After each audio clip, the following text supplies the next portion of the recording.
എല്ലാ PSC ഉദ്യോഗാർത്ഥികൾക്കും competitor PSCയുടെ പുതിയൊരു ക്ലാസ്സിലേക്ക് സ്വാഗതം. ഇന്ന് നമ്മൾ എടുക്കാൻ പോകുന്നത് CPO, WCPO അതുപോലെ SI എന്നീ ജോലികളുടെ സ്പെഷ്യൽ ടോപ്പിക്കിന്റെ ഭാഗമായ BNS അതായത് ഭാരതീയ ന്യായ സംഹിതയാണ്. നമ്മളെ എല്ലാവരും അറിഞ്ഞു കാണുമല്ലോ IPC പരിഷ്കരിച്ച് BNS ആക്കിയ കാര്യം. CPO അതുപോലെ WCPO എക്സാമുകൾക്ക് ഏകദേശം 4 മാർക്കും അതുപോലെ SI എക്സാമിന് ഏകദേശം 5 മാർക്കും നമുക്ക് നേടാൻ സാധിക്കുന്ന ഒരു മേഖലയാണ് BNS അതായത് ഭാരതീയ ന്യായ സംഹിത എന്ന് പറയുന്നത്. ഇന്ന് നമ്മൾ നോക്കാൻ പോകുന്നത് ഇതിലെ BNSലെ ഒരു ഭാഗമായ ജനറൽ എക്സംഷൻസിനെ പറ്റിയാണ്. ഏകദേശം 1 മാർക്ക് ജനറൽ എക്സംഷൻസിൽ നിന്ന് ഉറപ്പായിട്ടും ചോദിക്കുന്ന മേഖലയാണ്. അതിനു മുന്നേ നമുക്ക് ഏകദേശം BNS എന്താണെന്നും അതുപോലെ IPC എന്താണെന്നും നമുക്കൊന്ന് നോക്കാം. ആദ്യം തന്നെ ഭാരതീയ ന്യായ സംഹിതയുടെ കുറച്ച് ബേസിക് ആയിട്ടുള്ള കാര്യങ്ങൾ നമുക്ക് നോക്കാം. ഭാരതീയ ന്യായ സംഹിത ബില്ല് ആദ്യമായി പാർലമെന്റിൽ അവതരിപ്പിച്ചതെന്നാണ് 2023 ഓഗസ്റ്റ് 11. 2023 ഓഗസ്റ്റ് 11 ഭാരതീയ ന്യായ സംഹിത ബില്ല് പാർലമെന്റിൽ അവതരിപ്പിച്ചത്. ഇത് രണ്ടാമതായി അവതരിപ്പിച്ചതെന്നാണ് 2023 ഡിസംബർ 12 രണ്ടാമത്തെ തവണ പാർലമെന്റിൽ അവതരിപ്പിച്ചത്. ഈ ബില്ല് പാർലമെന്റിൽ അവതരിപ്പിക്കുന്ന ആരാണ്? നമ്മുടെ ഇപ്പോഴത്തെ ആഭ്യന്തര മന്ത്രിയായ അമിത്ഷായാണ് ഭാരതീയ ന്യായ സംഹിത ബില്ല് പാർലമെന്റിൽ അവതരിപ്പിക്കുന്നത്. ഇതിനുശേഷം ഭാരതീയ ന്യായ സംഹിത ബില്ല് ലോക്സഭ അംഗീകരിക്കുന്ന എന്നാണ്. അത് 2023 ഡിസംബർ 20 എന്നാണ്. 2023 ഡിസംബർ 20 ലോക്സഭ ഭാരതീയ ന്യായ സംഹിത ബില്ല് അംഗീകരിക്കുന്നത്. അതുപോലെ രാജ്യസഭ അംഗീകരിക്കുന്ന എന്നാണ്. ലോക്സഭ അംഗീകരിച്ചതിന് പിറ്റേ ദിവസം എന്നാണ് 2023 ഡിസംബർ 21. ഈ 2 ഡേറ്റും അത്യാവശ്യം ഇമ്പോർട്ടന്റ് ആണ്. അതുപോലെ ഇനി പ്രസിഡന്റ് ഒപ്പുവെക്കുന്ന എന്നാണ്. അതായത് ഭാരതീയ ന്യായ സംഹിത ബില്ലില് പ്രസിഡന്റ് ഒപ്പുവെക്കുന്ന എന്നാണ് 2023 ഡിസംബർ 25. അതുപോലെ ഭാരതീയ ന്യായ സംഹിത എന്നാണ് ഇന്ത്യയിൽ നിലവിൽ വന്നത്? 2024 ജൂലൈ 1 എന്നാണ്. 2024 ജൂലൈ 1 ഭാരതീയ ന്യായ സംഹിത ഇന്ത്യയിൽ നിലവിൽ വരുന്നത്. ഇനി ഭാരതീയ ന്യായ സംഹിതയുടെ വ്യാപ്തി എന്ന് പറയുന്നത് ഇന്ത്യ മുഴുവനാണ്. എങ്ങനെയാണ്? ഇന്ത്യ മുഴുവനാണ് ഭാരതീയ ന്യായ സംഹിതയുടെ വ്യാപ്തി എന്നറിയപ്പെടുന്നത്.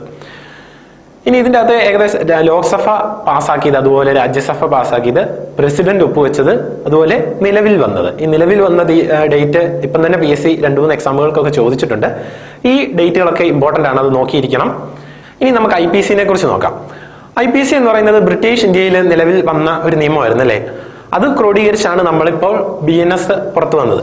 അന്നേരം IPCയുടെ പിതാവ് എന്നറിയപ്പെടുന്ന ആരാണ്? അതായത് ഇന്ത്യൻ പീനിയൽ കോഡ്, ഇന്ത്യൻ ശിക്ഷാ നിയമത്തിന്റെ പിതാവ് എന്നറിയപ്പെടുന്നത് മെക്കാളെ പ്രഭുവാണ്. ആരാണ്? മെക്കാളെ പ്രഭുവാണ് ഇന്ത്യൻ ശിക്ഷാ നിയമത്തിന്റെ പിതാവ് എന്നറിയപ്പെടുന്നത്. ഇനി ഇന്ത്യയിലെ ആദ്യത്തെ ലോ കമ്മീഷൻ എന്നാണ് നിലവിൽ വന്നത്? 1834 ഇന്ത്യയിലെ ആദ്യ ലോ കമ്മീഷൻ നിലവിൽ വന്നത്. ഈ ലോ കമ്മീഷന്റെ ചെയർമാൻ ആരായിരുന്നു? അത് ലോർഡ് മെക്കാളെ ആയിരുന്നു. ആരാണ്? മെക്കാളെ പ്രഭുവാണ് ഈ ഇന്ത്യയിലെ ആദ്യത്തെ ലോ കമ്മീഷന്റെ ചെയർമാൻ എന്ന് അറിയപ്പെടുന്നത്. അതുകൊണ്ട് തന്നെയാണ് ഈ മെക്കാളെനെ ഇന്ത്യൻ ശിക്ഷാ നിയമത്തിന്റെ പിതാവ് എന്നറിയപ്പെടാൻ കാരണം. അതുപോലെ ഈ ആദ്യത്തെ ലോ കമ്മീഷൻ റിപ്പോർട്ട് സമർപ്പിക്കുന്നത് എന്നാണ്? 1837 ആദ്യത്തെ ലോ കമ്മീഷൻ റിപ്പോർട്ട് സമർപ്പിക്കുന്നത്. ഇനി സ്വതന്ത്ര ഇന്ത്യയിലെ ആദ്യത്തെ ലോ കമ്മീഷൻ ആരാണ്? അത് MC സെതൽവാദ് ആണ്. ഇന്ത്യയുടെ ആദ്യത്തെ അറ്റോർണി ജനറലായ MC സെതൽവാദ് ആണ് ഇന്ത്യയുടെ ആദ്യത്തെ, അതായത് സ്വതന്ത്ര ഇന്ത്യയുടെ ആദ്യത്തെ ലോ കമ്മീഷന്. ഇത് ഏത് വർഷമാണ്? 1955 ഇന്ത്യയിൽ നിലവിൽ വരുന്നത്. അപ്പൊ ഈ ഡേറ്റുകളൊക്കെ ഓർത്തിരിക്കുക. ആദ്യത്തെ ലോ കമ്മീഷൻ അറിയപ്പെടുന്നത് ലോർഡ് മെക്കാളെ ചെയർമാനായി വന്ന 1834 കമ്മീഷനാണ്. അത് റിപ്പോർട്ട് സമർപ്പിക്കുന്ന എന്നാണ്? 1837. അതുപോലെ സ്വതന്ത്ര ഇന്ത്യയിലെ ലോ കമ്മീഷൻ ആരാണ് ആദ്യത്തേത്? അത് MC സെതൽവാദ് ആണ്. അത് 1955. ഇനി IPCക്ക്, അതായത് ഇന്ത്യൻ ശിക്ഷാ നിയമത്തിന് അന്നത്തെ വൈസ്രോയിയായ കാനിങ് പ്രഭു അംഗീകാരം നൽകിയതെന്നാണ്? 1860 ഒക്ടോബർ 6 എന്നാണ്. 1860 ഒക്ടോബർ 6 അന്നത്തെ വൈസ്രോയിയായ കാനിങ് IPCക്ക് അംഗീകാരം നൽകിയത്. ഇനി ഇത് നിലവിൽ വന്നതെന്നാണ്? 1862 ജാനുവരി 1. അതായത് 1862 ജാനുവരി 1 ഈ IPC ഇന്ത്യയിൽ നിലവിൽ വന്നത്. ഈ 2 ഡേറ്റും ഓർത്തിരിക്കണം. ഇനി IPCയുടെ വ്യാപ്തി എന്ന് പറയുന്നത് 2019 ഒക്ടോബർ 31 വരെ ജമ്മു കാശ്മീർ ഒഴികെയുള്ള ഇന്ത്യയിലെ എല്ലാ പ്രദേശത്തുമായിരുന്നു IPC ബാധകമായിട്ടുള്ളത്. അതെന്തുകൊണ്ടാണ്? ജമ്മു കാശ്മീരിന് അന്ന് ഒരു സ്പെഷ്യൽ പദവി ഉണ്ടായിരുന്നു, അത് 2019 എടുത്തു കളഞ്ഞു. അതിനു മുന്നേ വരെ ജമ്മു കാശ്മീരിന് ഈ IPC എന്ന് പറയുന്നത് ബാധകമല്ലായിരുന്നു. 2019 ഒക്ടോബർ 31 ശേഷം IPC എന്ന് പറയുന്നത് ഇന്ത്യ മുഴുവൻ ബാധകമാണ്. അപ്പോൾ ഈ 2019 ഒക്ടോബർ 31 വരെ ജമ്മു കാശ്മീരിലെ നിയമസംഹിത ഏതായിരുന്നു? അത് RPC ആണ്. ഏതാണ്? Ranbir pineal code. ഏതാണ്? റൺബീർ പീനിയൽ കോഡാണ് 2019 ഒക്ടോബർ 31 വരെ ജമ്മു കാശ്മീരിൽ നിലനിന്നിരുന്ന നിയമസംഹിത. അപ്പൊ നമ്മൾ ഈ പറഞ്ഞ കാര്യങ്ങളെല്ലാം ഓർത്തിരിക്കുക. ഇനി നമ്മൾ പറഞ്ഞിരുന്നു IPC മാറി ഇപ്പം ഭാരതീയ ന്യായ സംഹിത വന്ന കാര്യം അല്ലേ. ഇനി ഭാരതീയ ന്യായ സംഹിത വന്നപ്പോൾ ഏറ്റവും പ്രധാനമായി ഉണ്ടായ മാറ്റം എന്താണ്? IPCയിലെ കുറെ സെക്ഷനുകളൊക്കെ മാറി ഭേദഗതി ചെയ്തിട്ടുണ്ടല്ലേ. IPCയിൽ ഏകദേശം 511 സെക്ഷൻ ഉണ്ടായിരുന്നു. എത്രയാണ്? 511 സെക്ഷനും 23 അധ്യായവും ഉണ്ടായിരുന്നു. അതിനൊരു മാറ്റം സംഭവിച്ചിട്ടുണ്ട്. അത് 358 സെക്ഷനായിട്ട് ഭാരതീയ ന്യായ സംഹിത വന്നപ്പോൾ കുറഞ്ഞിട്ടുണ്ടല്ലേ. എത്രയാണ്? 358 സെക്ഷനും 20 അധ്യായമായി കുറഞ്ഞിട്ടുണ്ട്. ഇനി ഇതിൽ തന്നെ ഭേദഗതി വരുത്തിയത് ഏകദേശം 175 സെക്ഷനുകൾക്ക് ഭേദഗതി വരുത്തിയിട്ടുണ്ട്. എത്രയാണ്? ഏകദേശം 175 സെക്ഷനുകൾക്ക് ഭേദഗതി വരുത്തിയിട്ടുണ്ട്. അതിൽ തന്നെ 8 സെക്ഷനുകൾ പുതിയതായിട്ട് കൂട്ടിച്ചേർത്തിട്ടുണ്ട്. ഏകദേശം 8 സെക്ഷനുകൾ പുതിയതായി കൂട്ടിച്ചേർക്കുകയും ഏകദേശം 22 സെക്ഷനുകൾ പൂർണ്ണമായും ഭാരതീയ ന്യായ സംഹിത വന്നപ്പോൾ എടുത്തു കളഞ്ഞിട്ടുമുണ്ട്. അപ്പൊ എത്രയൊക്കെയാണ്? 175 സെക്ഷനുകൾക്ക് ഭേദഗതി വരുത്തി അതിലെ 8 സെക്ഷൻ പുതിയതായിട്ട് കൂട്ടിച്ചേർത്തു. ഏകദേശം 22 സെക്ഷനുകൾക്ക് റിപ്പീൽ ചെയ്തിട്ടുണ്ട്, അതായത് എടുത്തു കളഞ്ഞിട്ടുണ്ട്. അപ്പൊ ഈ കൗണ്ടുകളൊക്കെ എല്ലാവരും ഒന്ന് ഓർത്തിരിക്കുക. ഇനി നമുക്ക് നോക്കാനുള്ളത് BNSന്റെ ഭാഗമായി കുറച്ച് കറണ്ട് അഫയേഴ്സുകൾ നമുക്ക് നോക്കാനുണ്ട്. ഇനി ഭാരതീയ ന്യായ സംഹിത നിലവിൽ വന്നതെന്നാണ് 2024 ജൂലൈ 1. ഇനി ഭാരതീയ ന്യായ സംഹിത നിലവിൽ വന്ന ശേഷം ഇന്ത്യയിൽ റിപ്പോർട്ട് ചെയ്ത ആദ്യ കേസ് അല്ലെങ്കിൽ ഇന്ത്യയിൽ റിപ്പോർട്ട് ചെയ്ത ആദ്യത്തെ FIR അതേതാണെന്ന് നമ്മൾ പഠിക്കണം. അതേതാണ്? മധ്യപ്രദേശിലെ ഗ്വാളിയോറിലാണ്. എവിടെയാണ്? മധ്യപ്രദേശിലെ ഗ്വാളിയോറിലാണ് ഇന്ത്യയിലെ ആദ്യത്തെ IPC BNS പ്രകാരമുള്ള ആദ്യത്തെ കേസ് റിപ്പോർട്ട് ചെയ്യുന്നത്. ഇനി അത് കേരളത്തിലാണെങ്കിലോ? കേരളത്തിലെ മലപ്പുറത്തെ കൊണ്ടോട്ടിയിലാണ് കേരളത്തിലെ ആദ്യത്തെ FIR രജിസ്റ്റർ ചെയ്യുന്നത്. അതായത് ഭാരതീയ ന്യായ സംഹിത പ്രകാരമുള്ള ആദ്യത്തെ FIR രജിസ്റ്റർ ചെയ്യുന്നത് കേരളത്തിലാണ്. ഇനി ഭാരതീയ ന്യായ സംഹിത പ്രകാരം ഇന്ത്യയിലെ ആദ്യ ജീവപര്യന്തം ശിക്ഷ വിധിച്ച കോടതി ഏതെന്ന് ചോദിച്ചാൽ അത് ബീഹാർ ഹൈക്കോടതിയാണ്. ഏതാണ്? ബീഹാർ ഹൈക്കോടതിയാണ് ഭാരതീയ ന്യായ സംഹിത പ്രകാരം ഇന്ത്യയിലെ ആദ്യത്തെ ജീവപര്യന്തം ശിക്ഷ വിധിച്ച കോടതി. അപ്പൊ ഇത്രയും കാര്യങ്ങളൊക്കെ എല്ലാവരും നന്നായിട്ട് പഠിക്കുക. കറണ്ട് അഫെയറിന്റെ ഭാഗത്ത് ഈ ക്വസ്റ്റ്യനുകളൊക്കെ ചോദിക്കാൻ വളരെ ചാൻസ് കൂടുതലാണ്. അപ്പോൾ നമ്മൾ ഇപ്പൊ എന്തൊക്കെയായിരുന്നു പറഞ്ഞത്? നമ്മുടെ ഭാരതീയ ന്യായ സംഹിത ബില്ലിനെ കുറിച്ച് പറഞ്ഞു. അത് ലോക്സഭ, രാജ്യസഭ, അതുപോലെ രാഷ്ട്രപതി ഒപ്പുവെച്ചത്, നിലവിൽ വന്ന കാര്യങ്ങളൊക്കെ പറഞ്ഞു. അതുപോലെ നമ്മൾ IPCയിലെ കാര്യങ്ങളെ കുറിച്ച് പറഞ്ഞു. IPC എന്നാണ് നിലവിൽ വന്നത്, അതുപോലെ IPCയുടെ പിതാവ്, ആ കാര്യങ്ങളൊക്കെ നമ്മൾ പറഞ്ഞു. അതിനുശേഷം ഭാരതീയ ന്യായ സംഹിതയുടെ ഭാഗത്ത് നിന്ന് നമ്മൾ കുറച്ച് ബേസിക് ആയിട്ടുള്ള കറണ്ട് അഫെയറിന്റെ ഭാഗത്ത് നിന്ന് ചോദിക്കാൻ ചാൻസ് ഉള്ള കുറച്ച് ക്വസ്റ്റ്യൻസ് നമ്മൾ പറഞ്ഞു. ഇനി ഭാരതീയ ന്യായ സംഹിതയിലെ സെക്ഷനുകളിലേക്ക് നമുക്ക് പോവാം. ആദ്യം നമ്മൾ ജനറൽ എക്സംഷൻസ് അല്ലെങ്കിൽ പൊതുവായ ഒഴിവാക്കലുകളെ കുറിച്ചാണ് പഠിക്കുന്നത്. എന്താണ് ജനറൽ എക്സംഷൻസ്? പഴയ സിലബസ് വെച്ച് ഏകദേശം 8 സെക്ഷനോ പഠിക്കാനുള്ളായിരുന്നു. പക്ഷെ പുതിയ സെക്ഷനിൽ ഏകദേശം നമുക്ക് 31 സെക്ഷനോളം പഠിക്കാനുണ്ട്. എന്താണ് ജനറൽ എക്സംഷൻ എന്ന് ഒരു എക്സാമിന് ചോദിക്കില്ല, പക്ഷെ നമ്മൾ അറിഞ്ഞിരിക്കണം എന്താണ് ജനറൽ എക്സംഷൻ എന്ന്. ആദ്യം തന്നെ നമ്മൾ ജനറൽ എക്സംഷൻസിനെ കുറിച്ചാണ് നോക്കുന്നത്. അതിൻ്റെ അകത്ത് IPCയിൽ ജനറൽ എക്സംഷൻസിനെ കുറിച്ച് പറഞ്ഞിരുന്നത് അധ്യായം 4-ലായിരുന്നു. അത് BNSലേക്ക് വന്നപ്പോഴത്തേക്കും അധ്യായം 3-ലായിട്ടുണ്ട്. ഏതാണ്? IPCയിൽ അധ്യായം 4-ലായിരുന്നു, BNSലേക്ക് വന്നപ്പം അധ്യായം 3-ലേക്കായിട്ടുണ്ട്. ഇനി ഇത് IPCയിലെ സെക്ഷൻ 76 മുതൽ 106 വരെയായിരുന്നു ജനറൽ എക്സംഷൻസിന് നിർവചനം നൽകിയിരുന്നത്. എത്രയാണ്? സെക്ഷൻ 76 തൊട്ട് 106 വരെയായിരുന്നു IPCയിൽ ജനറൽ എക്സംഷൻസിന് നിർവചനം നൽകിയിരുന്നത്. ഇത് BNSലേക്ക് വന്നപ്പോൾ സെക്ഷൻ 14 തൊട്ട് സെക്ഷൻ 44 വരെ ആയിട്ടുണ്ട്. ഏതാണ്? 14 മുതൽ 44 വരെ ആയിട്ടുണ്ട് BNSലേക്ക് വന്നപ്പോൾ. അപ്പോൾ ജനറൽ എക്സംഷൻസിന്റെ ഭാഗത്തു നിന്ന് ഒരു ക്വസ്റ്റ്യൻ വന്നാൽ, അല്ലെങ്കിൽ സെക്ഷൻ ഏതെന്ന് ചോദിച്ചൊരു ക്വസ്റ്റ്യൻ വന്നാൽ, ആദ്യം നമുക്ക് മൈൻഡ് വരേണ്ടത് ഏതാണ്? 14 മുതൽ 44 വരെയുള്ള സെക്ഷനിലാണ് ജനറൽ എക്സംഷൻസിനെ കുറിച്ച് നിർവചനം നൽകിയിരിക്കുന്നതെന്ന് ഒന്ന് ഓർത്തിരിക്കുക. ഇനി ജനറൽ എക്സംഷൻ എന്ന് പറഞ്ഞാൽ എന്താണെന്ന് നോക്കാം. ജനറൽ എക്സംഷൻ എന്താണെന്ന് ഒരു പരീക്ഷയ്ക്കും ചോദിക്കത്തില്ല, പക്ഷെ നമ്മൾ അറിഞ്ഞിരിക്കണം ജനറൽ എക്സംഷൻ എന്ന് പറഞ്ഞാൽ എന്താണെന്ന്. ജനറൽ എക്സംഷൻ എന്ന് പറഞ്ഞിട്ടുണ്ടെങ്കിൽ ഒരു പ്രവൃത്തി ചെയ്യുവാൻ നിയമപരമായി ബാധ്യസ്ഥനായ ഒരു വ്യക്തിയാലോ അല്ലെങ്കിൽ ഒരു പ്രവൃത്തി ചെയ്യുവാൻ താൻ നിയമാനുസൃതമായി ബാധ്യസ്ഥനാണ് എന്ന ഉത്തമ വിശ്വാസത്താലോ ഒരു വ്യക്തി ചെയ്യുന്ന പ്രവൃത്തികളൊന്നും കുറ്റമായിരിക്കുന്നതല്ല എന്നാണ് ജനറൽ എക്സംഷനെ കുറിച്ച് പറഞ്ഞിരിക്കുന്നത്. അപ്പോൾ ജനറൽ എക്സംഷൻ എന്ന് പറഞ്ഞാൽ എന്താണെന്ന് നമുക്ക് നോക്കാം. ഒരു പ്രവൃത്തി ചെയ്യുവാൻ നിയമപരമായി ബാധ്യസ്ഥനായ ഒരു വ്യക്തിയാലോ അല്ലെങ്കിൽ ഒരു പ്രവൃത്തി ചെയ്യുവാൻ താൻ നിയമാനുസൃതമായി ബാധ്യസ്ഥനാണ് എന്ന ഉത്തമ വിശ്വാസത്താലോ ഒരു വ്യക്തി ചെയ്യുന്ന പ്രവൃത്തികളൊന്നും കുറ്റമല്ല എന്ന് പറയുന്നതാണ് ജനറൽ എക്സംഷൻ എന്ന് പറയുന്നത്. അപ്പോൾ ഇത്ര ഓർത്താൽ മതി ജനറൽ എക്സംഷനെ പറ്റി. ചില കാര്യങ്ങൾ നമ്മൾ ചെയ്യുന്നത് പുറമെ ഒരാൾ നോക്കി അത് കുറ്റമായിരിക്കും, പക്ഷെ അത് നിയമാനുസൃതമായി അല്ലെങ്കിൽ നിയമത്തിന്റെ കണ്ണിൽ നോക്കുമ്പോൾ അത് കുറ്റമല്ലാതായി മാറുന്ന സാഹചര്യങ്ങളിലാണ് ജനറൽ എക്സംഷൻസ് പറഞ്ഞിരിക്കുന്നത്. ഏതാണ് ചില കാര്യങ്ങൾ ഇപ്പം നമ്മൾ ഇത്ര ഓർത്താൽ മതി. ഇപ്പം സ്വയരക്ഷയ്ക്ക് ഒരാള് മറ്റൊരു വ്യക്തിനെ കൊന്നെന്ന് വെച്ചോ, അല്ലെങ്കിൽ അങ്ങനെ എന്തെങ്കിലും കാര്യങ്ങൾ ചെയ്തു. അപ്പോൾ അത് പുറമെ നോക്കി എന്താണ്, അത് കുറ്റമാണ്. അതായത് ആ വ്യക്തി ചെയ്തിരിക്കുന്നത് അദ്ദേഹത്തെ കൊല്ലുകയാണ് ചെയ്തിരിക്കുന്നത്. അതെന്ന് പറയുന്നത് നമ്മുടെ BNS പ്രകാരം അത് ശിക്ഷിക്കാൻ പറ്റുന്ന ഒരു കാര്യമാണ്. പക്ഷേ അദ്ദേഹം ചെയ്തത് അത് എന്തിനു വേണ്ടിയാണ്? അദ്ദേഹത്തിന്റെ ജീവനെ സംരക്ഷിക്കാൻ വേണ്ടിയാണ്. ചിലപ്പോൾ അത് നിയമം ഇളവ് നൽകുന്നുണ്ട്, അതായത് അദ്ദേഹത്തിനെ ശിക്ഷയിൽ നിന്ന് ഒഴിവാക്കി കൊടുക്കും. അതാണ് ജനറൽ എക്സംഷൻ എന്ന് പറയുന്നത്. എന്താണ്, ജസ്റ്റ് ഈ ഒരു എക്സാമ്പിൾ ഓർത്താൽ മതി. ഇപ്പോൾ മറ്റൊരാളെ ജീവൻ രക്ഷിക്കാനായിട്ട് അല്ലെങ്കിൽ സ്വയരക്ഷയ്ക്ക് വേണ്ടി ഒരാളെ കൊല്ലുന്നു. അന്നേരം അദ്ദേഹം ചെയ്ത പ്രവൃത്തി എന്ന് പറയുന്നത് എന്താണ്, ഒരാളെ കൊല്ലുകയാണ് ചെയ്തിരിക്കുന്നത്. അതായത് അദ്ദേഹം മർഡർ ചെയ്തിട്ടുണ്ട്. പക്ഷേ അദ്ദേഹം അത് ചെയ്തിരിക്കുന്ന അദ്ദേഹത്തിന്റെ രക്ഷയ്ക്ക് വേണ്ടിയാണ്, സ്വന്തം ജീവൻ സംരക്ഷിക്കുന്നതിന് വേണ്ടിയാണ്. അങ്ങനെയുള്ള സാഹചര്യത്തിൽ അദ്ദേഹത്തിനെ ശിക്ഷയിൽ നിന്ന് ഒഴിവാക്കി കൊടുക്കുന്നുണ്ട്. അതാണ് ജനറൽ എക്സംഷൻ എന്ന് പറയുന്നത്. ഇപ്പൊ ജനറൽ എക്സംഷനകത്ത് നമുക്ക് 14 തൊട്ട് 44 വരെയുള്ള സെക്ഷൻസ് ആണ് നമുക്ക് നോക്കാനുള്ളത്. ആദ്യം തന്നെ ജനറൽ എക്സംഷൻസിലെ മിസ്റ്റേക്ക് ഓഫ് ഫാക്ട് എന്ന് പറയുന്ന ഭാഗമാണ് നമ്മൾ നോക്കുന്നത്. അത് 2 സെക്ഷനാണ്. ഏതൊക്കെയാണ്? 14 അതുപോലെ 17.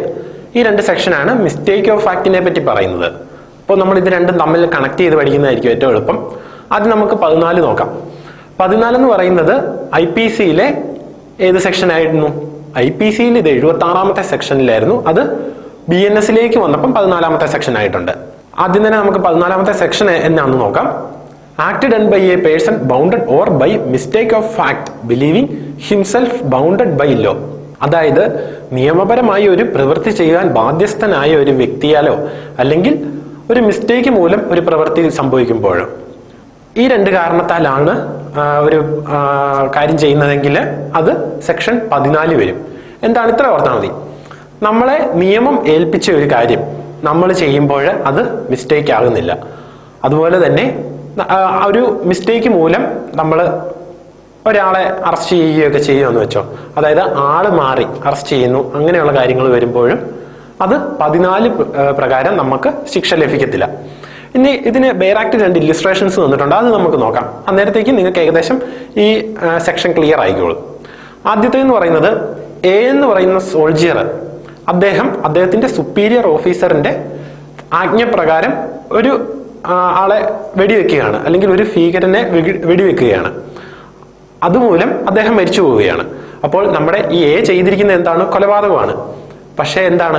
അദ്ദേഹം സുപ്പീരിയർ ഓഫീസറിന്റെ ഓർഡർ പ്രകാരം, അതായത് ഒരു ലീഗലായിട്ടുള്ള ഒരു കാരണം മൂലമാണ് അദ്ദേഹം അത് ചെയ്തിരിക്കുന്നത്, ആ ഭീകരനെ വെടിവെച്ചിരിക്കുന്നത് അല്ലെങ്കിൽ അദ്ദേഹത്തെ വധിച്ചിരിക്കുന്നത്. അതുകൊണ്ട് എന്താണ്, ഈ A എന്ന് പറയുന്ന ആൾക്ക് ശിക്ഷ ലഭിക്കത്തില്ലെന്നാണ് പറയുന്നത്. അദ്ദേഹം സുപ്പീരിയർ ഓഫീസറിന്റെ ഓർഡർ പ്രകാരമാണ് ആ കാര്യം ചെയ്തിരിക്കുന്നത്. അതുകൊണ്ട് അദ്ദേഹം ഒരു ലോയ്ക്ക് കീഴിൽ നിന്ന്, അതായത് ലീഗലി അദ്ദേഹം ബൗണ്ടഡ് ആണ്, അദ്ദേഹം അത് ചെയ്യണമായിരുന്നു. അതുകൊണ്ടാണ് അദ്ദേഹം ആ കൊല അവിടെ ചെയ്യുന്നത്. അതുമൂലം Aക്ക് ശിക്ഷ ലഭിക്കത്തില്ലെന്നാണ് സെക്ഷനിൽ പറയുന്നത്. ഇനി രണ്ടാമത്തെ എക്സാമ്പിൾ നമുക്ക് നോക്കാം.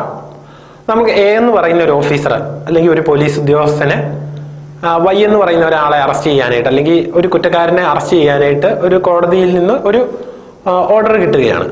അദ്ദേഹം ഇൻവെസ്റ്റിഗേഷൻ നടത്തി, ശരിയായ പാതയിലാണ് ഇൻവെസ്റ്റിഗേഷൻ നടത്തിയത്. എന്നിട്ട് Y ആണെന്ന് തെറ്റിദ്ധരിച്ചുകൊണ്ട് മറ്റൊരാളെ അല്ലെങ്കിൽ ആള് മാറി അറസ്റ്റ് ചെയ്തു, വേറൊരാളെ. Z ആണെന്ന് കരുതുക. Z എന്ന് പറയുന്ന ഒരാളെ അറസ്റ്റ് ചെയ്യുന്നു. പക്ഷെ പുള്ളിക്കാരന് പിന്നെയാണ് മനസ്സിലാകുന്നത് ഈ Z നിരപരാധിയാണ്, യഥാർത്ഥ കുറ്റവാളി ഇദ്ദേഹം അല്ലെന്ന് മനസ്സിലാകുന്നു. ആ സാഹചര്യത്തിൽ Aക്കെതിരെ ശിക്ഷാ നടപടി വരത്തില്ലെന്നാണ് പറയുന്നത്. എന്താണെന്ന് മനസ്സിലായി കാണുമല്ലോ. A എന്ന് പറയുന്ന ഒരാള് ഒരു പ്രതിയെ അറസ്റ്റ് ചെയ്യാനായിട്ട് പോകുന്നു. അദ്ദേഹം പക്ഷെ ആള് മാറി, ഇൻവെസ്റ്റിഗേഷൻ കഴിഞ്ഞപ്പോൾ ആള് മാറി അറസ്റ്റ് ചെയ്യുന്നു. പിന്നെ ബാക്കി ചോദ്യം ചെയ്യലെ കാര്യങ്ങളൊക്കെ കഴിഞ്ഞപ്പോഴാണ് മനസ്സിലായത് ഇദ്ദേഹം നിരപരാധിയാണ്, യഥാർത്ഥ കുറ്റവാളി വേറൊരാളാണെന്നുള്ളത്. ഇവിടെ ചെയ്തിരിക്കുന്നത് നിരപരാധിയായിട്ടുള്ള ഒരാളെ അറസ്റ്റ് ചെയ്യുകയാണ് ചെയ്തേക്കുന്നത്. അദ്ദേഹത്തിന്റെ സ്വാതന്ത്ര്യത്തിനെ ഹനിക്കുന്ന ഒരു പ്രവൃത്തിയാണ് ചെയ്തിരിക്കുന്നത്. ആ സാഹചര്യത്തിൽ പുള്ളിക്കാരനെ എന്ന് പറയുന്ന ആള് ഒരു തെറ്റ് ചെയ്തിട്ടില്ലെന്നാണ് പറയുന്നത്. അതായത് പുള്ളിക്കാരൻ ശരിയായ പാതയിലാണ് അന്വേഷണം നടത്തിയത്. പക്ഷെ സാഹചര്യം മൂലം ആള് മാറി അറസ്റ്റ് ചെയ്തതുകൊണ്ട് അദ്ദേഹത്തിനെതിരെ ശിക്ഷകൾ അല്ലെങ്കിൽ ശിക്ഷാ നടപടി സ്വീകരിക്കത്തില്ലെന്നാണ് നമ്മുടെ 14ാമത്തെ സെക്ഷൻ പറയുന്നത്. ഈ 2 എക്സാമ്പിൾ ഓർത്തിരുന്നാൽ മതി. ഒന്ന്, നമ്മൾ ഒരു മിസ്റ്റേക്ക് മൂലം ഒരു ലീഗലി ബൗണ്ടഡ് അല്ലെങ്കിൽ നമ്മുടെ നിയമം മൂലം നമ്മൾ ചെയ്യുന്ന ഒരു പ്രവൃത്തി ശിക്ഷ കിട്ടത്തില്ലാത്ത സാഹചര്യത്തിനെ പറ്റിയാണ് 14 പറയുന്നത്. അടുത്തത് നമ്മൾ 17ാമത്തെ സെക്ഷനാണ് നോക്കുന്നത്. ഏതാണ് 17ാമത്തെ സെക്ഷന്?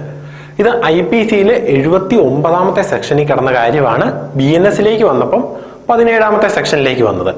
ഇത് പറയുന്നത് നിയമപരമായി ന്യായീകരിക്കപ്പെട്ട പ്രവൃത്തികൾ ന്യായീകരിക്കാവുന്നതാണെന്നാണ് പറയുന്നത്. അതായത് നിയമത്തിൽ തന്നെ പറയുന്നു ഇത് ന്യായീകരിക്കാൻ പറ്റുന്ന പ്രവൃത്തിയാണെന്ന്. ഇതിനൊരു എക്സാമ്പിൾ നോക്കിയാൽ നമുക്ക് മനസ്സിലാകും. ഒരു വ്യക്തി മറ്റൊരാളെ മർഡർ ചെയ്തിട്ടുണ്ട് അല്ലെങ്കിൽ കൊലപാതകം നടത്തി. അന്നേരം ഒരു ഓഫീസർ അദ്ദേഹത്തെ അറസ്റ്റ് ചെയ്യുന്നു. എന്തുകൊണ്ടാണ്? ഈ മർഡർ മൂലം അദ്ദേഹത്തെ അറസ്റ്റ് ചെയ്യുന്നു. പക്ഷെ പിന്നീടുള്ള ഇൻവെസ്റ്റിഗേഷനിലാണ് തെളിയുന്നത് അദ്ദേഹം എന്ന് പറയുന്ന വ്യക്തിയെ അത് സ്വന്തം ജീവൻ രക്ഷിക്കാനായിട്ട്, അതായത് സ്വയരക്ഷയ്ക്ക് വേണ്ടിയാണ് ആ കൊലപാതകം ചെയ്തതെന്നുള്ളത്. അതെന്താണ്? അത് നമ്മുടെ നിയമത്തിൽ തന്നെ അത് ന്യായീകരിക്കാൻ പറ്റുന്ന ഒരു പ്രവൃത്തിയാണ്, അല്ലേ? നിയമത്തിൽ തന്നെ അതിനൊരു കാരണമുണ്ട്. അതായത് സ്വയരക്ഷയ്ക്ക് വേണ്ടി ഒരു കൊലപാതകം ചെയ്യുന്നത് തെറ്റല്ലെന്ന് നമ്മുടെ നിയമത്തിൽ പറയുന്നുണ്ട്. അതുകൊണ്ട് തന്നെ അദ്ദേഹം ചെയ്തത് തെറ്റല്ലെന്നാണ് പറയുന്നത്. എന്താണ് 17ാമത്തെ സെക്ഷനിൽ പറയുന്നത്? നിയമത്തിൽ തന്നെ നമുക്ക് ന്യായീകരിക്കാൻ പറ്റുന്ന സാഹചര്യങ്ങൾ, നിയമത്താൽ നമുക്ക് ന്യായീകരിക്കാൻ പറ്റുന്ന കുറ്റങ്ങളാണെങ്കിൽ നമുക്ക് ശിക്ഷ ലഭിക്കത്തില്ലെന്നാണ് പറയുന്നത്. ഈ 14ാമത്തേതും 17ാമത്തെ സെക്ഷനും തമ്മിൽ ഒരു കൺഫ്യൂഷൻ ഉണ്ടല്ലേ? അത് മാറ്റാനായിട്ടൊരു സിമ്പിൾ കാര്യം പറഞ്ഞുതരാം. 14 നമ്മൾ ഈ 2 വാക്കുകൾ ഓർത്താൽ മതി. 14 എന്ന് പറയുന്നത് ലീഗലി ബൗണ്ടഡ് ബൈ ലോ, അതായത് 14 ലീഗലി ബൗണ്ടഡ് ബൈ ലോ എന്നും 17 ലീഗലി ജസ്റ്റിഫയബിൾ ബൈ ലോ എന്നും ഓർത്താൽ മതി. അതായത് 14 എന്ന് പറഞ്ഞു കഴിയുമ്പം നമ്മുടെ നിയമം മൂലം, അതായത് നിയമത്തിൽ പറഞ്ഞിരിക്കുന്ന കാര്യം മൂലം നമ്മൾ ഒരു പ്രവൃത്തി ചെയ്യുന്നു, അങ്ങനെ അതൊരു തെറ്റായി മാറുന്ന സാഹചര്യം അല്ലെങ്കിൽ ശിക്ഷിക്കപ്പെടാൻ പറ്റുന്ന സാഹചര്യം ആകുമ്പോൾ അതിന് ശിക്ഷ ഒഴിവാക്കി തരുന്നെന്നാണ് 14 പറയുന്നത്. ഇനി 17 പറയുന്നത് നിയമം തന്നെ പറയുന്നുണ്ട് ഇത് ന്യായീകരിക്കാൻ പറ്റുന്ന ഒരു കാര്യമാണെന്ന്, അതായത് ഇത് തെറ്റല്ലെന്ന് പറയുന്ന ഒരു സാഹചര്യം. അങ്ങനെയുള്ള സാഹചര്യങ്ങൾ വരുമ്പോഴാണ് 17ാമത്തെ സെക്ഷൻ വരുന്നത്. ഇവിടെ ഈ 2 എക്സാമ്പിളുകൾ ഓർത്താൽ മതി. ആദ്യത്തേത് ഒരു സോൾജിയറിനെ 14ാമത്തെ സെക്ഷനിൽ ഒരു സോൾജിയറിനെ അദ്ദേഹത്തിന്റെ സുപ്പീരിയർ ഓഫീസർ പറയുന്നു മറ്റൊരു ഫിഗറിനെ വെടിവെക്കാനുള്ള ഓർഡർ ഇടുന്നു. അതുമൂലം അദ്ദേഹം കൊലപാതകം ചെയ്തിട്ടുണ്ടെങ്കിൽ അത് നമുക്ക് ഒഴിവാക്കാൻ പറ്റുന്ന സാഹചര്യമാണെന്ന് പറയുന്നു. അതുപോലെ തന്നെ ഇനി 17 പറയുന്നത് എന്താണ്? ഒരാളൊരു മർഡർ ചെയ്തിട്ടുണ്ട്. അത് ആദ്യം അദ്ദേഹം ഒരു ഓഫീസർ നോക്കുന്നു, അദ്ദേഹം മർഡർ ചെയ്തതായിട്ട് വരുന്നു. പക്ഷെ പിന്നീട് കോടതിക്ക് വ്യക്തമാകുന്നു അദ്ദേഹം അത് സ്വയരക്ഷയ്ക്ക് വേണ്ടിയാണ് ചെയ്തതെന്ന്. അത് നമ്മുടെ നിയമത്തിൽ തന്നെ അത് ന്യായീകരിക്കാൻ പറ്റുന്ന കാര്യമാണെന്ന് പറയുന്നുണ്ട്. ഈ 2 കാര്യം ഓർത്താൽ മതി നമുക്ക് 14ഉം 17ഉം പഠിക്കാനായിട്ട്. അടുത്തത് നമ്മൾ 15ഉം 16ഉം സെക്ഷനാണ് നമ്മൾ നോക്കുന്നത്. 15ാമത്തെ സെക്ഷനും 16ാമത്തെ സെക്ഷനും. 15ാമത്തെയും 16ാമത്തെ സെക്ഷൻ എന്ന് പറയുന്നത് ജുഡീഷ്യൽ ആക്ടുമായി ബന്ധപ്പെട്ടതാണ്. ഏതാണ്? ജുഡീഷ്യൽ ആക്ടുമായി ബന്ധപ്പെട്ടത്. അപ്പം ജുഡീഷ്യൽ ആക്ടിനെ കുറിച്ചൊരു എക്സംഷന്റെ ഭാഗത്ത് നിന്ന് ഒരു ക്വസ്റ്റ്യൻ വന്നാൽ നമ്മൾ അന്നേരം 15 അതുപോലെ 16ാമത്തെ സെക്ഷൻ ഓർക്കണം. ഇനി 15 എന്ന് പറയുന്നത് ഒരു ജഡ്ജിന്റെ അധികാരം അല്ലെങ്കിൽ നിയമം അദ്ദേഹത്തിന് ആ അധികാരം കൊടുത്തിരിക്കുന്ന സാഹചര്യങ്ങളിൽ, അങ്ങനെയുള്ള സാഹചര്യത്തിൽ അദ്ദേഹം തെറ്റ് ചെയ്യുന്നില്ല എന്നാണ് പറയുന്നത്. ഇതിന്റെ ഒരു എക്സാമ്പിൾ നമുക്ക് നോക്കാം. ഒരു ജഡ്ജ് ഒരു പ്രതിക്ക് ഒരു തൂക്കുകയർ വിധിക്കുകയെന്ന് കരുതുക. അദ്ദേഹം ചെയ്യുന്നത് എന്താണ്? ഒരു കുറ്റമാണല്ലേ? അദ്ദേഹം ഒരു കൊലപാതകത്തിന് തുല്യമായിട്ടുള്ള ഒരു കുറ്റമാണ് ആ ജഡ്ജ് ചെയ്യുന്നത്. പക്ഷെ നമ്മുടെ നിയമത്താൽ അദ്ദേഹത്തിന് അത് ചെയ്യാനുള്ള പവറുണ്ട്. അതുകൊണ്ട് തന്നെ നിയമം പറയുന്നുണ്ട് അദ്ദേഹത്തിനാണിത് ഈ തൂക്കുകയർ വിധിക്കാനുള്ള പവറെന്ന്. അതുകൊണ്ട് തന്നെ അദ്ദേഹം ചെയ്യുന്നത് തെറ്റല്ലെന്നാണ് നമ്മുടെ 15ാമത്തെ സെക്ഷൻ പറയുന്നത്. ഒരു ജഡ്ജ് ഒരു പ്രതിക്ക് തൂക്കുകയർ വിധിക്കുകയെന്ന് കരുതുക. അദ്ദേഹം ചെയ്യുന്നത്, അതായത് ആ ജഡ്ജ് ചെയ്യുന്നത് തെറ്റല്ലെന്നാണ് നമ്മുടെ ഈ 15ാമത്തെ സെക്ഷൻ പറയുന്നത്. അതായത് ഒരു ന്യായാധിപന് അദ്ദേഹത്തിന് ചെയ്യാൻ പറ്റുന്ന പവർ ഉപയോഗിച്ച് അദ്ദേഹം ചെയ്യുന്ന പ്രവൃത്തികളൊന്നും കുറ്റമല്ലെന്നാണ് നമ്മുടെ 15ാമത്തെ സെക്ഷൻ പറയുന്നത്. ഇനി അടുത്തത് 16ാമത്തെ സെക്ഷനാണ് നമുക്ക് നോക്കുന്നത്. 16ാമത്തെ സെക്ഷന് IPCയിലെ 78ാമത്തെ സെക്ഷനിൽ ഉണ്ടായിരുന്ന കാര്യമാണ് BNSലേക്ക് വന്നപ്പോൾ 16ാമത്തെ സെക്ഷനിലായത്. ഇനി ഇവിടെ പറയുന്നത് നമ്മുടെ 15ാമത്തെ സെക്ഷന്റെ കണ്ടിന്യൂവേഷൻ ആണെന്ന് ഓർത്താൽ മതി. ഒരു ജഡ്ജ് ഒരു കുറ്റം അല്ലെങ്കിൽ ഒരു ശിക്ഷ നടപ്പിലാക്കാനായിട്ട് വിധിക്കുകയാണ്. അത് നടപ്പിലാക്കാൻ വേണ്ടി ആ കാര്യം ചെയ്യുന്നവര്, അതായത് ഇപ്പം 15ാമത്തെ സെക്ഷനിൽ നമ്മൾ പറഞ്ഞു ഒരു ജഡ്ജ് ഒരു തൂക്കുകയർ വിധിക്കുകയാണ്. ഇനി ആ തൂക്കുകയർ അത് നടപ്പിലാക്കുന്ന വ്യക്തിയെ ചെയ്യുന്നതൊന്നും കുറ്റമല്ലെന്നാണ് പറയുന്നത്. ഇത്ര ഓർത്താൽ മതി. 15ാമത്തെ സെക്ഷന്റെ കണ്ടിന്യൂവേഷൻ ആണ് 16 ഓർത്താൽ മതി. അപ്പം ഒരു ജഡ്ജ് ഒരു പ്രതിക്ക് തൂക്കുകയർ വിധിക്കുകയാണ്. ഇനി ആ തൂക്കുകയർ നടപ്പിലാക്കുന്ന ആരാണ്? ആരാച്ചാറാണ് അല്ലേ? അപ്പൊ ആരാച്ചാർ അദ്ദേഹത്തിനെ തൂക്കിലേറ്റുമ്പോൾ അദ്ദേഹം ചെയ്യുന്നത് ഒരു കൊലപാതകമാണ്. പക്ഷെ അദ്ദേഹം ചെയ്യുന്ന പ്രവൃത്തി എന്താണ്? ഒരു നിയമത്തിൽ പറഞ്ഞു, അതായത് നിയമത്താൽ അദ്ദേഹം ചെയ്യുന്ന പ്രവൃത്തിയാണ് അല്ലേ? അതുകൊണ്ട് തന്നെ ഈ ആരാച്ചാർ ചെയ്യുന്ന പ്രവൃത്തി കുറ്റമല്ലെന്നാണ് നമ്മുടെ 16ാമത്തെ സെക്ഷനിൽ പറയുന്നത്. അതായത് നമ്മുടെ ജുഡീഷ്യലി, അതായത് നമ്മുടെ കോടതി നടപ്പിലാക്കാൻ വേണ്ടി ഒരു കാര്യം പറയുന്നു, അത് നടപ്പിലാക്കുന്നതിന് വേണ്ടി ചെയ്യുന്ന പ്രവൃത്തികളൊന്നും കുറ്റമല്ലെന്നാണ് നമ്മുടെ 16ാമത്തെ സെക്ഷനിൽ പറയുന്നത്. ഇത്ര ഓർത്താൽ മതി. 15 എന്ന് പറയുന്നത് നമ്മുടെ ജഡ്ജി ചെയ്യുന്ന പ്രവൃത്തികളൊന്നും അദ്ദേഹത്തിന് അത് ചെയ്യാൻ പവറുള്ള കാര്യങ്ങളിൽ അദ്ദേഹം ചെയ്യുന്നതൊന്നും കുറ്റമല്ലെന്ന് 15 പറയുന്നു. ഇനി 16 അത് നടപ്പിലാക്കാൻ വേണ്ടി ചെയ്യുന്ന കാര്യങ്ങളൊന്നും കുറ്റമല്ലെന്നും പറയുന്നു. ഇനി 16ാമത്തെ സെക്ഷൻ്റെ അകത്ത് നമ്മൾ 2 കാര്യം കൂടെ ഒന്ന് ഓർത്തിരിക്കാനുണ്ട്. ഈ വിധി നടപ്പിലാക്കേണ്ടത് അത് പ്രാബല്യത്തിലുള്ളപ്പോഴായിരിക്കണം. ആ വിധി പ്രാബല്യത്തിലുള്ള സമയത്തായിരിക്കണം ഇങ്ങനെ ഒരു കാര്യം നടപ്പിലാക്കാൻ. അതുപോലെ തന്നെ ഈ വിധി അത് പുറപ്പെടുവിക്കാനായിട്ട് അധികാരമുള്ള ഒരു കോടതിയിൽ നിന്നും തന്നെ ആയിരിക്കണം എന്നും ഉറപ്പുവരുത്തണം. ഈ 2 കാര്യം ഒന്ന് ജസ്റ്റ് ഓർത്തിരിക്കുക. ഇനി നമുക്ക് അടുത്ത സെക്ഷൻ നോക്കാം. ഇനി 18ാമത്തെ സെക്ഷനാണ് നമ്മൾ നോക്കുന്നത്. 18ാമത്തെ സെക്ഷനിൽ പറയുന്നത് ആക്സിഡന്റലി അല്ലെങ്കിൽ യാദൃശ്ചികമായി ഒരു കാര്യം ചെയ്യുമ്പോൾ ഒരു അപകടം ഉണ്ടായി ഒരാൾ മരണമടയുകയോ എന്തെങ്കിലും ചെയ്യുകയാണെങ്കിൽ അതുമൂലം ശിക്ഷിക്കപ്പെടാൻ പാടില്ലെന്നാണ് പറയുന്നത്. അതുമായി ബന്ധപ്പെട്ട ആൾക്കാരെ ശിക്ഷിക്കപ്പെടാൻ പാടില്ലെന്നാണ് 18ാമത്തെ സെക്ഷനിൽ പറയുന്നത്. ഇനി ഇതിനകത്ത് 2 എക്സാമ്പിൾ നമുക്ക് നോക്കിയാൽ മതിയേ. ഫസ്റ്റ് എക്സാമ്പിൾ എന്ന് പറയുന്നത്, ഇപ്പോൾ ഒരു മരപ്പണിക്കാരനെ കോടാലി ഉപയോഗിച്ച് ഒരു മരം മുറിച്ചുകൊണ്ടിരിക്കുകയാണ്. അദ്ദേഹം എല്ലാ സേഫ്റ്റി മെഷേഴ്സും എടുത്തിട്ടുണ്ട്. പക്ഷേ ഈ കോടാലിയുടെ അറ്റത്ത് നിന്ന് ആ കോടാലിയുടെ ആ ഇരുമ്പ് ഉള്ള ഭാഗം ഊരിത്തെറിച്ച് അടുത്ത് നിൽക്കുന്ന ഒരാളുടെ തലയ്ക്ക് പോയിക്കൊണ്ട് അദ്ദേഹം മരണപ്പെടുകയാണെങ്കിൽ ഈ മരപ്പണിക്കാരൻ കുറ്റക്കാരനല്ലെന്നാണ് പറയുന്നത്. കാരണം അദ്ദേഹത്തിന്റെ തെറ്റ് മൂലമല്ല ആ മറ്റേ വ്യക്തി മരണപ്പെട്ടത്. അതുകൊണ്ട് തന്നെ ഈ മരപ്പണിക്കാരന് കുറ്റക്കാരനല്ലെന്നാണ് നമ്മുടെ ഈ 18ാമത്തെ സെക്ഷൻ മൂലം പറയുന്നത്. അതുപോലെ മറ്റൊരു എക്സാമ്പിൾ നമുക്ക് നോക്കാം. അതും ഇപ്പം മരം മുറിച്ചുകൊണ്ടിരിക്കുകയാണ് ഒരു മരപ്പണിക്കാരൻ. പക്ഷെ ഇവര് എല്ലാ സേഫ്റ്റി മെഷേഴ്സും എടുത്തിട്ടുണ്ട്. പക്ഷേ എന്തെങ്കിലും ഒരു സാഹചര്യം മൂലം ഈ കയർ മുറിഞ്ഞു പോവുകയോ അങ്ങനെ എന്തെങ്കിലും ചെയ്തിട്ട് മരം മറ്റൊരാളുടെ ശരീരത്ത് വീണ് അദ്ദേഹം മരിച്ചു പോയാലും ഈ മരപ്പണിക്കാരൻ കുറ്റക്കാരനല്ലെന്നാണ് ഈ 18ാമത്തെ സെക്ഷൻ പറയുന്നത്. അപ്പൊ ഈ 2 എക്സാമ്പിളുകൾ ഇവിടെ ഓർത്തിരുന്നാൽ മതി 18ാമത്തെ സെക്ഷന്റെ. അടുത്തതായി നമുക്ക് 19ാമത്തെ സെക്ഷനാണ് നോക്കുന്നത്. 19ാമത്തെ സെക്ഷൻ എന്ന് പറഞ്ഞാൽ നെസസിറ്റി, അനിവാര്യത. ഇത് നമ്മുടെ കഴിഞ്ഞ CPO അതുപോലെ WCPO സിലബസുകളിലും ഉണ്ടായിരുന്ന ഭാഗമാണ് അനിവാര്യത എന്ന് പറയുന്നത്. ഇത് IPCയിലെ 81ാമത്തെ സെക്ഷനിലുള്ള കാര്യമാണ്. BNSൽ 19 വന്നിരിക്കുന്നത്. ഇത് പറയുന്നത് എന്താണ്? ക്രിമിനൽ ഉദ്ദേശമില്ലാതെ ഒരു പ്രവൃത്തി ചെയ്യുന്നത് മൂലം ഉണ്ടാകുന്ന അല്ലെങ്കിൽ ഒരു വലിയ ഹാനി തടയുന്നതിന് വേണ്ടി ചെയ്യുന്ന പ്രവൃത്തികളൊന്നും കുറ്റകരമല്ലെന്നാണ് 19ാമത്തെ സെക്ഷനിൽ പറയുന്നത്. എന്താണ്? ക്രിമിനൽ ഉദ്ദേശമില്ലാതെ വലിയൊരു ഹാനി തടയുന്നതിന് വേണ്ടി ചെയ്യുന്ന ഒരു ചെറിയ ഹാനി കുറ്റകരമല്ലെന്നാണ് 19ാമത്തെ സെക്ഷനിൽ പറയുന്നത്. ഇതിന് നമുക്ക് 2 എക്സാമ്പിളുകൾ പഠിക്കേണ്ടതുണ്ട്.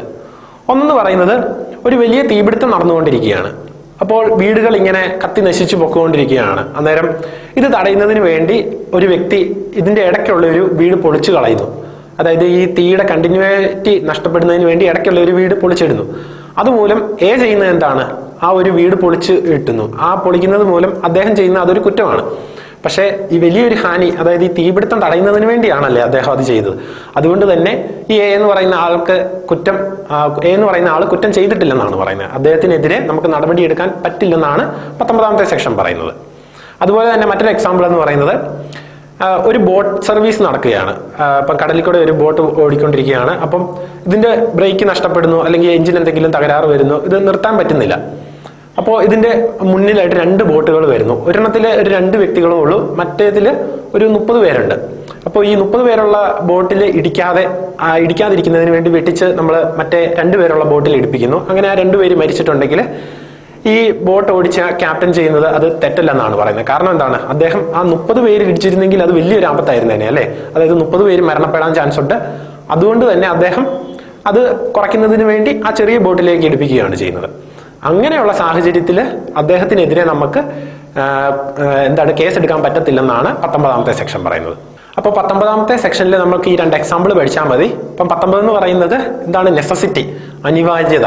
ഒരു വലിയ ആപത്ത് തടയുന്നതിന് വേണ്ടി നമ്മൾ ഒരു ചെറിയ ആപത്ത് ചെയ്യുന്നത് കുഴപ്പമില്ല, അത് ശിക്ഷിക്കപ്പെടാൻ പാടില്ലെന്നാണ് 19ാമത്തെ സെക്ഷൻ പറയുന്നത്. ഇനി അടുത്തത് 20, 21 2 സെക്ഷനാണ് നമ്മൾ നോക്കാൻ പോകുന്നത്.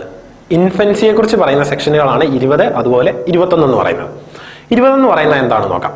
20 എന്ന് പറഞ്ഞിട്ടുണ്ടെങ്കിൽ 7 വയസ്സിൽ താഴെയുള്ള കുട്ടികൾ ചെയ്യുന്ന പ്രവൃത്തികളൊന്നും ശിക്ഷിക്കപ്പെടാൻ പാടില്ലെന്നാണ് 20ാമത്തെ സെക്ഷനിൽ പറയുന്നത്. അതായത് 7 വയസ്സിൽ താഴെയുള്ള കുട്ടികൾക്ക് എന്താണ് അവർ ചെയ്യുന്ന പ്രവൃത്തിയുടെ വ്യാപ്തിയെക്കുറിച്ച് അവർക്ക് അറിയത്തില്ല. അത് ചെയ്താൽ ഉണ്ടാകുന്ന പരിണിത ഫലത്തെപ്പറ്റിയും അവർക്ക് അറിയത്തില്ല. അതുകൊണ്ട് തന്നെ 7 വയസ്സിൽ താഴെയുള്ള കുട്ടികൾ ചെയ്യുന്ന പ്രവൃത്തികളൊന്നും ശിക്ഷിക്കപ്പെടാൻ പാടില്ലെന്നാണ് 20ാമത്തെ സെക്ഷനിൽ പറയുന്നത്. ഇനി ഇതിൻ്റെ അകത്തൊരു ലീഗൽ മാക്സിം നമുക്ക് പഠിക്കാനുണ്ട്. അതായത് ആ ഒരു വേർഡൊന്ന് ജസ്റ്റ് ഓർത്തിരുന്നാൽ മതി. ഡോളി ഇൻകാപ്പെക്സ് എന്ന് പറയുന്ന ലീഗൽ മാക്സിം അത് ഏത് സെക്ഷനുമായി ബന്ധപ്പെട്ടതാണെന്ന് ചോദിച്ചാൽ സെക്ഷൻ 20മായി ബന്ധപ്പെട്ടതാണ്.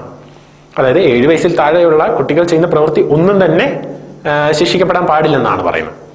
ഇനി 21ാമത്തെ സെക്ഷന് IPCയിലെ 83ാമത്തെ സെക്ഷന് പകരമായി വന്നതാണ് 21ാമത്തെ സെക്ഷന്. ഇതിൽ പറയുന്നത് എന്താണ്, 7 വയസ്സിനും 12 വയസ്സിനും ഇടയിൽ പ്രായമുള്ള കുട്ടികൾ ചെയ്യുന്ന പ്രവൃത്തിയുടെ വ്യാപ്തി അറിഞ്ഞിട്ട്, അതായത് ആ കുട്ടികൾക്ക് അതിനെക്കുറിച്ച് അറിയുമോ എന്ന് നോക്കിയതിന് ശേഷം അതിന് ആ കുട്ടികൾക്ക് ശിക്ഷയിൽ ഇളവ് നൽകുന്നതാണ്. അതാണ് സെക്ഷൻ 21 പറയുന്നത്. അതായത് 7 12 ഇടയിൽ പ്രായമുള്ള കുട്ടികൾ ചെയ്യുന്ന പ്രവൃത്തിയിൽ അപ്പോൾ ആ കുട്ടികൾക്ക് അറിയാം ഇങ്ങനെ ഒരു പ്രവൃത്തി ചെയ്താൽ മറ്റൊരാൾക്ക് അത് ഹാനി ഉണ്ടാക്കും അല്ലെങ്കിൽ മരണം സംഭവിക്കുമെന്ന് ആ കുട്ടിക്ക് അറിയാമെന്നുണ്ടെങ്കിൽ, എന്നിട്ടും ആ കുട്ടിക്ക് അത് അറിയാമായിട്ടും ആ കുട്ടി അത് ചെയ്തതാണെങ്കിൽ ആ കൊച്ചിന് അത് ശിക്ഷ ലഭിക്കും. പക്ഷെ അവർക്ക് അതിനെക്കുറിച്ച് അറിയത്തില്ല എന്നുണ്ടെങ്കിൽ അവർക്ക് ശിക്ഷ ലഭിക്കത്തില്ലെന്നാണ് നമ്മുടെ 21ാമത്തെ സെക്ഷനിൽ പറയുന്നത്. ഇതിനൊരു എക്സാമ്പിൾ നമുക്ക് പറയാം. ജയറാമിന്റെ പഴയ ഒരു സിനിമയുണ്ട്, എൻ്റെ വീട് അപ്പുവിൻ്റെ എന്ന് പറയുന്നത്. അതിൻ്റെ അകത്ത് ജയറാമിന്റെ കൊച്ച് 7 വയസ്സിനും 12 വയസ്സിനും ഇടയിൽ പ്രായമുള്ള കുട്ടിയാണ്. അവന്റെ അനിയനെ കൊല്ലാൻ നോക്കുന്നുണ്ടല്ലേ. അപ്പം അവനറിയാം ഇങ്ങനെ ചെയ്തിട്ടുണ്ടെങ്കിൽ ആ കൊച്ചു മരിച്ചു പോകുന്നുള്ളത്. അതുകൊണ്ട് തന്നെ ആ സിനിമയ്ക്കകത്ത് ആ കുട്ടിക്ക് ശിക്ഷ ലഭിക്കുന്നുണ്ട്. കാരണം എന്താണ്, അവന് അതിനുള്ള മാനസിക വളർച്ച എത്തിയിട്ടുണ്ട്. അവനറിയാം അങ്ങനെ ചെയ്തിട്ടുണ്ടെങ്കിൽ ഇങ്ങനെ ഒരു മരണം സംഭവിക്കുന്നത്. പക്ഷെ അവൻ അത് അറിയത്തില്ല എന്നുണ്ടായിരുന്നെങ്കിൽ അവൻ അവിടെ ശിക്ഷ ലഭിക്കത്തില്ലായിരുന്നു. അങ്ങനെ ഒരു പ്രവൃത്തി ചെയ്യുന്നത് മൂലം മരണം സംഭവിക്കും എന്നുള്ള കാര്യം അവൻ അറിയത്തില്ല എന്നുണ്ടെങ്കിൽ അവിടെ ആ കുട്ടിക്ക് ശിക്ഷ ലഭിക്കത്തില്ലായിരുന്നു. അങ്ങനെയുള്ളതിനെ പറ്റി പറയുന്നതാണ് സെക്ഷൻ 21. ഇവിടുത്തെ ലീഗൽ മാക്സിം എന്തെന്ന് ചോദിച്ചിട്ടുണ്ടെങ്കിൽ ഡോളി ക്യാപ്പെക്സ്. ഏതാണ്? ഡോളി ക്യാപ്പെക്സ് ആണ് സെക്ഷൻ 21മായി ബന്ധപ്പെട്ടിരിക്കുന്ന ലീഗൽ മാക്സിം. അപ്പം സെക്ഷൻ 20 ഡോളി ഇൻകാപ്പെക്സ്, ഇത് ഡോളി ക്യാപ്പെക്സ് എന്നാണ്. ഈ 2 ലീഗൽ മാക്സിം ഒന്ന് ജസ്റ്റ് ഓർത്തിരിക്കുക. അടുത്തതായി നമ്മൾ നോക്കാൻ പോകുന്നത് സെക്ഷൻ 22 ആണ്. ഏതാണ്? ഇൻസാനിറ്റി. സെക്ഷൻ 22 എന്ന് പറയുന്നത് IPCയിലെ 84ാമത്തെ സെക്ഷന് പകരമായി വന്നതാണ് സെക്ഷൻ 22. സെയിം കാര്യമാണ് പറയുന്നത്.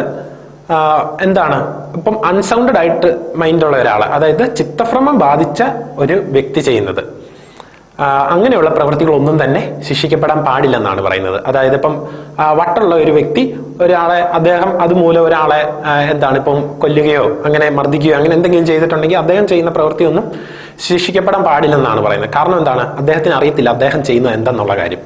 അതുകൊണ്ട് സെക്ഷൻ 22 ഓർത്തിരിക്കുക. ഇൻസാനിറ്റി, ചിത്തഭ്രമം ബാധിച്ച ഒരു വ്യക്തി ചെയ്യുന്ന പ്രവൃത്തിയൊന്നും ശിക്ഷിക്കപ്പെടാൻ പാടില്ലെന്നാണ്. പക്ഷെ ഇവിടെ ഓർത്തിരിക്കേണ്ട കാര്യം, അദ്ദേഹം ആ പ്രവൃത്തി ചെയ്യുന്ന സമയം അദ്ദേഹം ചിത്തഭ്രമത്താലായിരിക്കണം ആ കാര്യം ചെയ്തിരിക്കുന്നത്. അദ്ദേഹം ഇപ്പം ചില ആൾക്കാർക്കുണ്ട് കുറച്ച് സമയം മാത്രം ഇങ്ങനെ ഈ ചിത്തഭ്രമത്തിന്റെ കാര്യം വരും. പക്ഷെ അല്ലാത്ത സമയത്തൊക്കെ അവർ നോർമലായിരിക്കും. ആ നോർമലായിട്ടിരിക്കുന്ന സമയത്ത് അവർ അങ്ങനെ ഒരു പ്രവൃത്തി ചെയ്തിട്ടുണ്ടെങ്കിൽ അവർക്ക് ശിക്ഷ ലഭിക്കും. പക്ഷെ അവർ ആ പ്രവൃത്തി ചെയ്യുമ്പോൾ അവർക്ക് ചിത്തഭ്രമം ഉണ്ടായിരിക്കണം. ചിത്തഭ്രമം ഉള്ള സമയത്ത് ചെയ്യുന്ന പ്രവൃത്തിക്ക് അവർക്ക് ഇളവ് ലഭിക്കുന്നതാണ്. അടുത്തതായി നമ്മൾ നോക്കാൻ പോകുന്നത് 23 അതുപോലെ 24 എന്നീ സെക്ഷനുകളാണ്. ഇത് എന്താണ്? ഇൻടോക്സിക്കേഷൻ. ഇൻടോക്സിക്കേഷനുമായി ബന്ധപ്പെട്ട സെക്ഷനുകളാണ് 23 അതുപോലെ 24 എന്ന് പറയുന്നത്. 23ാമത്തെ സെക്ഷന് IPCയിലെ 85ാമത്തെ സെക്ഷന് പകരമായി വന്നതാണ് 23ാമത്തെ സെക്ഷന്. ഇത് പറയുന്നത് സ്വമേധയാ അല്ലാതെ ലഹരിക്കടിമപ്പെട്ട് അല്ലെങ്കിൽ മദ്യപിച്ച് മറ്റൊരാൾ നമ്മളെ മദ്യപിപ്പിക്കുകയോ അല്ലെങ്കിൽ ലഹരി ഉപയോഗിപ്പിക്കുകയോ ചെയ്യുന്നത് മൂലം നമ്മളൊരു പ്രവൃത്തി ചെയ്യുന്നത് മൂലം ഉണ്ടാകുന്ന ആപത്തുകൾ അല്ലെങ്കിൽ ഒരു കുറ്റമല്ലാതായി മാറുന്ന സാഹചര്യങ്ങളാണ് നമ്മുടെ 23ാമത്തെ സെക്ഷനിൽ പറയുന്നത്. എന്താണ്? ഇപ്പം മറ്റൊരാൾ നമ്മളെ ഇപ്പം ലഹരി നിർബന്ധിച്ച് ഉപയോഗിപ്പിക്കുക അല്ലെങ്കിൽ നമ്മളറിയാതെ നമ്മളെ എന്തെങ്കിലും ഇപ്പം മദ്യമോ അങ്ങനെ എന്തെങ്കിലുമൊക്കെ നമുക്ക് ഭക്ഷണത്തിൽ ചേർത്ത് തന്നിട്ട് നമ്മൾ മൈൻഡ് ഔട്ട് ആയിട്ടിരിക്കുന്ന സമയത്ത് നമ്മളൊരു കുറ്റം ചെയ്യുക. ഇപ്പം മറ്റൊരാളെ എന്തെങ്കിലും അപകടത്തിൽ ഏർപ്പെടുത്തുക അല്ലെങ്കിൽ നമ്മൾ ഇപ്പം വണ്ടി ഓടിച്ചുകൊണ്ട് നമ്മളതറിയാതെ നമ്മൾ വണ്ടി ഓടിച്ചുകൊണ്ട് പോയിട്ട് മറ്റൊരാളെ വണ്ടി ഇടിപ്പിച്ച് കൊല്ലുകയോ അങ്ങനെ എന്തെങ്കിലുമൊക്കെ ചെയ്തിട്ടുണ്ടെങ്കിൽ നമ്മൾ ചെയ്യുന്നത് കുറ്റമല്ലെന്നാണ് 23ാമത്തെ സെക്ഷനിൽ പറയുന്നത്. ഇത് നമുക്ക് ജസ്റ്റ് ഒരു എക്സാമ്പിൾ ഓർത്താൽ മതി. നമ്മൾ പാവാട സിനിമ കണ്ടവർക്ക് എല്ലാവർക്കും കണക്ട് ചെയ്യാൻ പറ്റും. അതിൻ്റെ അകത്ത് അനൂപ് മേനോനെ മദ്യം നൽകി അദ്ദേഹത്തിനെ മൈൻഡ് ഔട്ട് ആയിട്ടിരിക്കുന്ന സമയത്ത് അദ്ദേഹത്തിന്റെ ഒപ്പ് മേടിക്കുന്ന അത് അസാധുവായി മാറുന്ന സാഹചര്യം ഉണ്ടല്ലേ. അദ്ദേഹം സ്വമേധയാ അല്ല കുടിച്ചേക്കുന്നത്, അതുകൊണ്ട് തന്നെ അത് കുറ്റമല്ലെന്നാണ് ഈ 23ാമത്തെ സെക്ഷനിൽ പറയുന്നത്. ഇനി 24ാമത്തെ സെക്ഷൻ എന്ന് പറയുന്നത് ഇതിന്റെ കണ്ടിന്യൂവേഷൻ ആണെന്ന് ഓർത്താൽ മതി. 24ാമത്തെ സെക്ഷന് IPCയിലെ 86ാമത്തെ സെക്ഷന് പകരമായിട്ട് വന്നതാണ് 24ാമത്തെ സെക്ഷന്. 24ാമത്തെ സെക്ഷനിൽ പറയുന്നത് നമ്മൾ സ്വമേധയാ നമ്മൾ കുടിച്ചിട്ടുണ്ടെങ്കിൽ, അതായത് നമുക്കറിയാം നമ്മൾ ഇങ്ങനെ ഒരു ലഹരി ഉപയോഗിക്കുന്നത് മൂലം പല ആപത്തുകളും ഉണ്ടാകാൻ സാഹചര്യം ഉണ്ടെന്ന് അങ്ങനെയൊക്കെ അറിയാം. നമ്മൾ അങ്ങനെ ഉപയോഗിച്ചേക്കുന്ന ഒരു കാര്യം മൂലം നമ്മൾ സ്വമേധയാ അങ്ങനെ ഉപയോഗിച്ചിട്ട് അതുമൂലം ഒരാപത്ത് സംഭവിക്കുക അല്ലെങ്കിൽ ഒരാൾ മരണപ്പെടുകയോ അങ്ങനെ എന്തെങ്കിലുമൊക്കെ ചെയ്യുകയാണെങ്കിൽ അത് ഏതാണ്? 24ാമത്തെ സെക്ഷനിൽ വരും. അതുമൂലം അങ്ങനെ ഒരു ആപത്ത് ഉണ്ടായിട്ടുണ്ടെങ്കിൽ അത് ശിക്ഷിക്കപ്പെടും. അതിൽ നമുക്കൊരു ഇളവ് ലഭിക്കത്തില്ലെന്നാണ് 24ാമത്തെ സെക്ഷനിൽ പറയുന്നത്. എന്താണ്? നമ്മൾ സ്വമേധയാ എനിക്കറിയാം ഞാനിപ്പം മദ്യപിക്കുകയോ അല്ലെങ്കിൽ ലഹരി ഉപയോഗിച്ചിട്ടുണ്ടെങ്കിൽ അതുമൂലം പല തെറ്റുകൾ അല്ലെങ്കിൽ പല ആപത്തുണ്ടാകുന്നുള്ളത് അല്ലെങ്കിൽ കുറ്റം ചെയ്യുന്നറിയാം. ഞാൻ അങ്ങനെ ഉപയോഗിച്ചിട്ട് ഞാനായിട്ടൊരു സ്വന്തമായിട്ടൊരു കുറ്റം ചെയ്തിട്ടുണ്ടെങ്കിൽ ഞാൻ ശിക്ഷിക്കപ്പെടുന്നതാണ് 24ാമത്തെ സെക്ഷനിൽ പറയുന്നത്. അപ്പോൾ ഈ രണ്ട് കാര്യം ഓർത്തിരിക്കുക.